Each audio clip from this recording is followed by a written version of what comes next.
السلام عليكم ورحمة الله وبركاته. هنتكلم دلوقتي على حاجتين.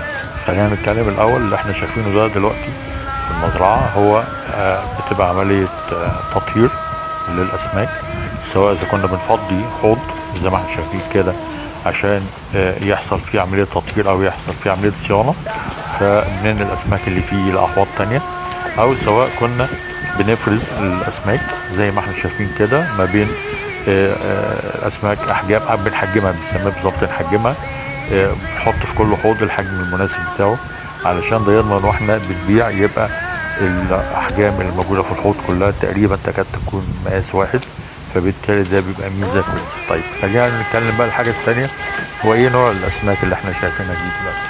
الاسماك دي اسماك عروس، لكن مش عروس من العروس الاوروبي اللي احنا متعودين عليه، ده اسمه عروس برامونت. العروس الاوروبي او العروس المصري بيبقى دايما اسماك ميه مالحه، وما ينفعش ان احنا نزرعه في ملوحه قليله. العروس اللي احنا شايفينه ده ممتاز جدا، بيختلف عن العروس الاوروبي ان هو اولا سريع النمو بشكل كبير جدا، لدرجه ان هو ممكن يوصل لكيلو في خلال من 6 ل 8 شهور. وكمان المدى بتاع الملوحه بتاعه بيبقى من 0 لحد 35 بي بي ام، 35,000 يعني في المليون. المجال الممتاز بتاعه بيبتدي من اول 5000 بي بي ام.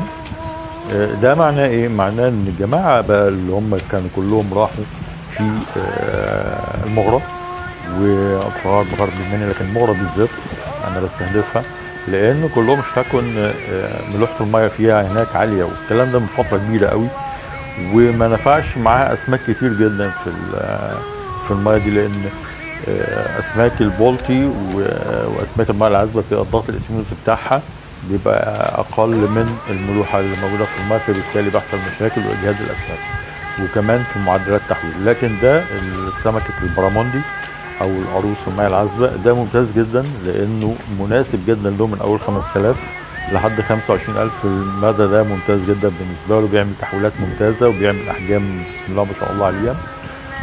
فالسمكه دي ممتازه جدا للمنطقه دي. كل اي حد عنده مشكله كانت في ملوحه الميه، خصوصا زي ما انا قلت كده في منطقه المغرب، لا السمكه دي ممتازه جدا جدا فيها.